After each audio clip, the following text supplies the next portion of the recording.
Oi pessoal, sejam bem-vindos ao meu canal. Se você não me conhece, eu sou o Guilherme, sou estudante de Medicina na Universidade Federal do Piauí e hoje vou compartilhar dicas de estudo baseadas em ciência. Estava pensando esses dias e nós passamos cerca de 60% do nosso tempo, de 1 aos 18 anos, na escola. Desde pequeno, somos ensinados um grande volume de conhecimento para sermos cobrados depois através de provas. E é assim que o nosso sistema educacional funciona há décadas. Entretanto, nunca ninguém nos para ensinar como aprender. Tentamos aprender isso intuitivamente. Eu vou falar sobre como você pode se preparar para uma prova, mas tudo que eu falar aqui é baseado em pesquisas da área de psicologia feitas com estudantes como eu e você nas últimas décadas. O que os estudos mostram é que as técnicas que os estudantes acham mais intuitivas, na verdade, são as que têm o pior desempenho. Então, se você tem provas chegando, eu realmente espero que ao final desse vídeo você consiga pegar algumas técnicas para aplicar no seu próprio estudo, a fim de tornar tudo mais eficiente e agradável. Nem sempre eu tive facilidade de estudar para o curso de medicina, e eu já experimentei a maioria dessas técnicas, e eu vou falar o que funcionou melhor para mim e compartilhar as minhas percepções. Vale ressaltar que estudar para uma prova nem sempre significa realmente aprender aquele conteúdo,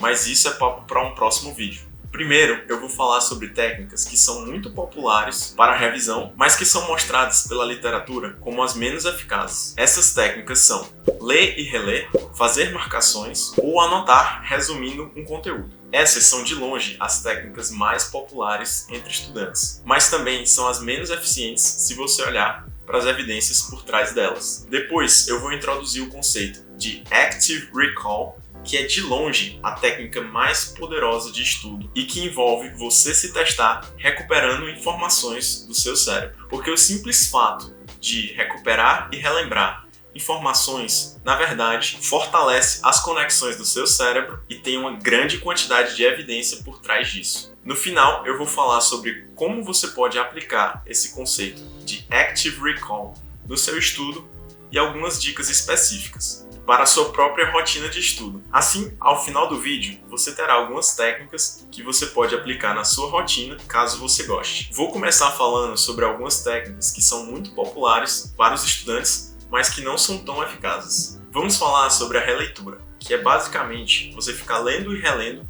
o mesmo material várias vezes, tentando reter mais informações durante a leitura. Vários estudos foram feitos e essa é, de longe, a técnica mais utilizada por estudantes, como uma técnica comum para estudo e revisão. Se você parar para olhar o que você e seus amigos têm feito, provavelmente essa técnica é muito utilizada na preparação de um teste para a maioria das pessoas. A pergunta é, ler e reler seria eficaz como uma técnica de estudo? Existem muitos estudos acerca dessa pergunta e eu vou deixar na descrição do vídeo algumas evidências que falam sobre a eficácia ou não dessa técnica. Embora eu não vá falar de todos os estudos, eu vou citar o estudo do professor Danlowski, na qual eles analisaram centenas de artigos por trás das diferentes técnicas de estudo. Aqui vai a tradução sobre o que eles disseram sobre ler e reler um conteúdo. Baseado na evidência atual, nós avaliamos a releitura como uma técnica de baixa utilidade. Apesar de ser uma técnica relativamente econômica no que diz respeito ao tempo,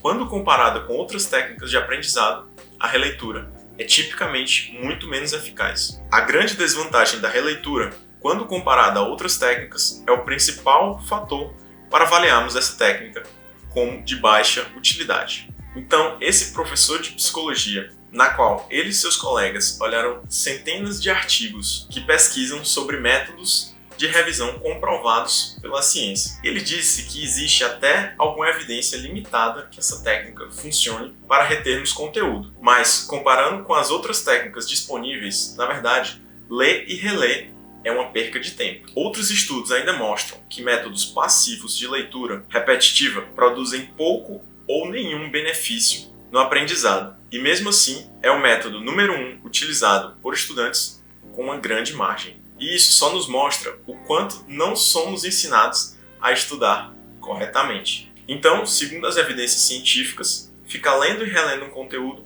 até que funciona um pouco, mas é uma técnica ineficiente quando comparada aos outros métodos disponíveis. E você poderia fazer uso de técnicas muito mais eficientes. Agora nós vamos falar sobre fazer marcações ou sublinhar partes de um texto. E mesmo que nós não façamos isso, certamente conhecemos alguém que utiliza vários marca-textos de diversas cores e sai marcando todo o livro com rosa, amarelo. Existem alguns estudos que afirmam que essa é uma técnica bastante popular e você poderá encontrar esses artigos na descrição do vídeo abaixo. Mas voltando à pesquisa do professor Danlosky, na qual ele olhou também todas as evidências sobre marcar e sublinhar textos, ele disse: baseados na evidência atual, nós avaliamos marcar e sublinhar como tendo baixa utilidade. Na maioria das situações avaliadas, marcar textos aumenta um pouco a performance. Pode funcionar quando os estudantes têm o conhecimento para destacar de maneira mais eficiente ou quando os textos são difíceis, mas pode atrapalhar a performance em tarefas de alto nível que requerem fazer inferências.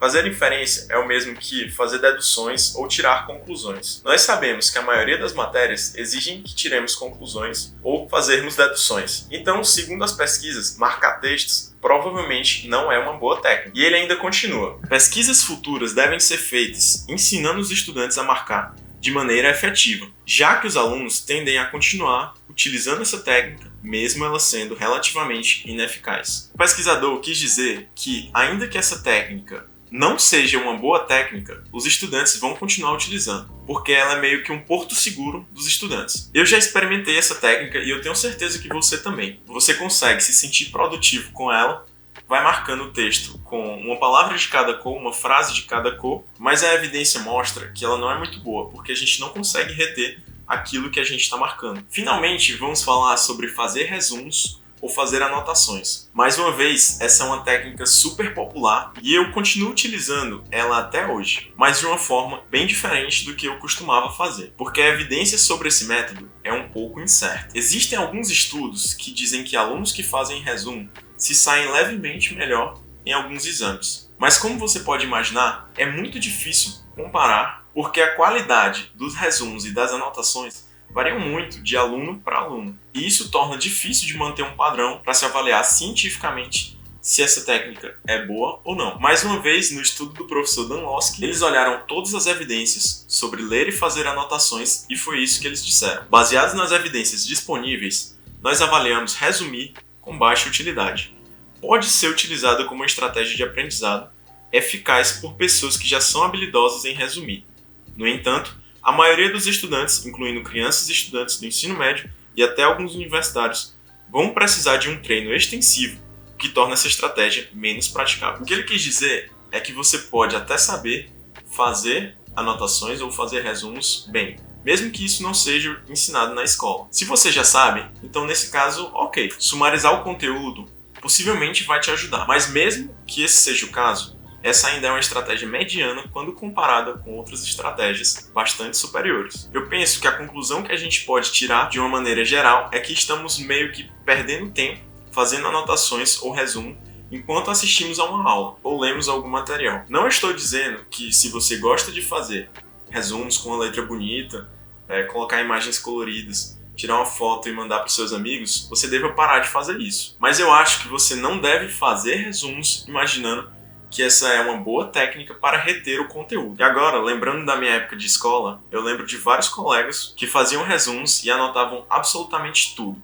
Tinham tudo organizado em cadernos, com resumo de todas as matérias. Esses eram estudantes que muitas vezes gastavam horas e horas em um único tópico e geralmente reclamavam do seu desempenho, que as coisas não estavam funcionando tão bem. Então, resumir o conteúdo até que funciona um pouco. As evidências são muito controversas. Pessoalmente, eu parei de utilizar essa técnica porque eu encontrei uma estratégia muito melhor. Até agora, falamos que ler e reler, marcar textos e fazer resumos são técnicas que não funcionam muito bem para revisar e reter conteúdos segundo a ciência. Então, se queremos ser mais eficientes no nosso estudo, não devemos fazer essas técnicas que tanto gostamos. A minha mente explodiu depois de aprender como aprender, porque como essas técnicas podem não funcionar se nós passamos a nossa vida inteira fazendo isso. A realidade é que eu percebi que o sucesso que eu obtive nas provas e nos exames que eu fiz foram apesar de utilizar essas técnicas e não por causa delas. Agora nós vamos falar sobre uma técnica chamada Active Recall,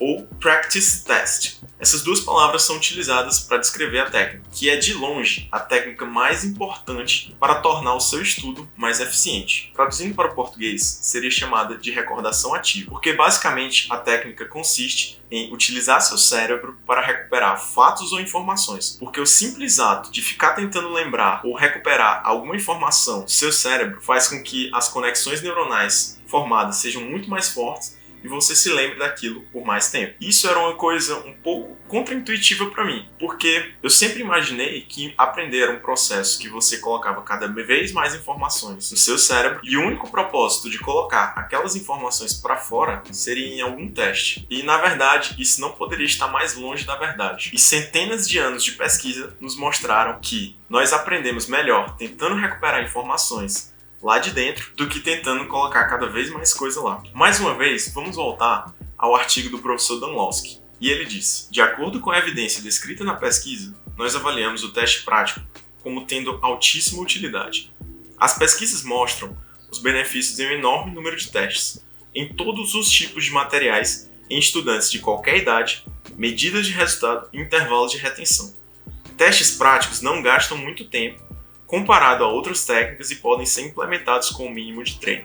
Por fim, diversos estudos provaram a evidência desses testes em todos os contextos educacionais. Então, esse estudo de revisão do professor Danlowski, que olhou para diversos artigos elaborados nos últimos 100 anos, avaliou a recordação ativa e o teste prático como sendo muito útil e eficaz para o método de estudo de todas as pessoas. E se você lê o artigo e as suas conclusões, esse método é recomendado para qualquer pessoa que não utilize esse método de maneira suficiente ainda hoje. Eu vou falar sobre as principais técnicas que utilizam esse princípio e eu já testei a maioria delas. O simples fato de você fazer um teste respondendo algumas perguntas logo após uma sessão de estudos é capaz de aumentar o seu desempenho e a sua retenção do conhecimento de 15% a 20% em um teste feito uma semana depois. E isso foi comprovado por um estudo de 1939. Eu não sei você, mas consegui aumentar a minha retenção do conteúdo e as minhas notas em 15% a 20% apenas aplicando algumas questões ao final da minha sessão de estudos. Certamente vale a pena e eu estou fazendo isso todos os dias a partir de agora. Fazendo essa estratégia, eu consigo fixar o conteúdo por muito mais tempo. E como aponta um estudo de 2010, os estudantes que utilizam essa técnica a cada final de sessão de estudo retém informações por muito mais tempo e ainda retém 30% mais quando testado sobre conceitos e fatos acerca daquele conteúdo. Essa técnica foi comparada contra ler e reler o mesmo capítulo 4 vezes, mapas mentais e apenas a leitura. Fazer o teste prático apenas uma vez foi superior contra todos os outros casos. É até insano que você consiga um resultado melhor fazendo um teste uma única vez do que relendo o mesmo capítulo 4 vezes. Vale ressaltar que qualquer estratégia que utilize o princípio de recuperar informações do seu cérebro força você a lembrar e ela vai ser muito mais efetiva. Mas o que eu andei testando foram as seguintes estratégias específicas. Existe um aplicativo chamado Anki, que vários estudantes de medicina utilizam, que consiste basicamente em responder flashcards sobre perguntas específicas e conteúdos. Lá você pode avaliar a pergunta como fácil, médio ou difícil, e o tempo de revisão daquele flashcard vai ser de acordo com a sua resposta e a classificação da pergunta. Se for fácil, você será lembrado em alguns dias. Se for médio, você será questionado em 10 minutos. E se for difícil, aquele flashcard vai aparecer de novo para você em 1 minuto. E assim o algoritmo força você a ficar relembrando aquele conteúdo, aumentando o tempo de revisão à medida que você vai avaliando aquela pergunta como fácil, médio ou difícil, aumentando o tempo da sua revisão até a próxima vez que aquele flashcard vai aparecer. O Anki é muito bom para você decorar fatos específicos, como a inervação de determinado órgão ou decorar o nome de medicamentos, mas ele não é bom para você aprender um assunto pela primeira vez. Uma outra técnica muito boa é você ler um conteúdo ou assistir uma aula e depois fazer anotações sobre aquele assunto com o livro fechado. Ao fechar o livro, anote tudo que você se lembra sobre aquele tópico, tentando explicar para você mesmo, como se você estivesse tentando compreendê-lo. Isso pode ser feito como preferir, seja parágrafos, diagramas ou mapas mentais. Depois, você abre o livro e vê quantos pontos você acertou, o que ficou faltando, e essa é uma técnica muito ativa, porque força você a se testar e ficar relembrando coisas com a sua mente. E por fim, a minha técnica preferida e a que eu mais utilizo hoje em dia, que é uma alternativa a fazer anotações e resumos. Quando eu assisto uma aula ou eu quero aprender alguma coisa, ao invés de simplesmente copiar a aula, como eu fazia antes, eu vou anotando questões para eu mesmo responder que estão sendo apresentadas pelo professor. Essa técnica se chama Cornell Note System. A ideia por trás é você mesmo escrever perguntas à medida que você lê o material ou assiste a aula, e você tenta respondê-las na cabeça enquanto elabora as perguntas. O ponto aqui é utilizar um método ativo de perguntas e respostas para anotar, ao invés de apenas ler o material passivamente, como somos tentados a fazer. Assim, temos que colocar esforço para reter essa informação, e isso fortalece as conexões cerebrais e torna mais fácil de você se lembrar daquilo. Depois que eu termino de estudar, eu tento responder todas as perguntas com o livro fechado, e depois eu abro o livro e comparo com aquilo que eu respondi. E essa é a única técnica de anotação de aula que eu utilizo hoje. E ela tem funcionado de uma maneira magnífica para mim. Então, ao invés de ficar apenas anotando o conteúdo de uma aula, eu recomendo você testar esse método, porque eu adorei. Lembre-se, quanto mais você se esforçar para lembrar de algo, mais difícil vai ser você se esquecer depois. Isso é comprovado pela ciência. Quando estiver revisando um assunto, você pode ficar respondendo as perguntas na sua cabeça, anotar num papel ou até ficar falando alto. O melhor método sempre vai ser aquele que você melhor se adequa. Mas métodos ativos e que exigem um esforço cognitivo são cientificamente comprovados como mais eficazes e têm um desempenho superior a todos os demais. Então eu espero que você tenha gostado desse conteúdo. Se gostou, deixa o like aí embaixo e um comentário falando sobre qual estratégia de estudo você utiliza. Se tem alguma pergunta ou sugestão, comenta aí também, porque eu vou responder ou gravar vídeo sobre o que você sugerir. Se inscreve no canal se não for inscrito e até a próxima. E eu desejo para você todo o sucesso nas suas revisões e nos seus estudos.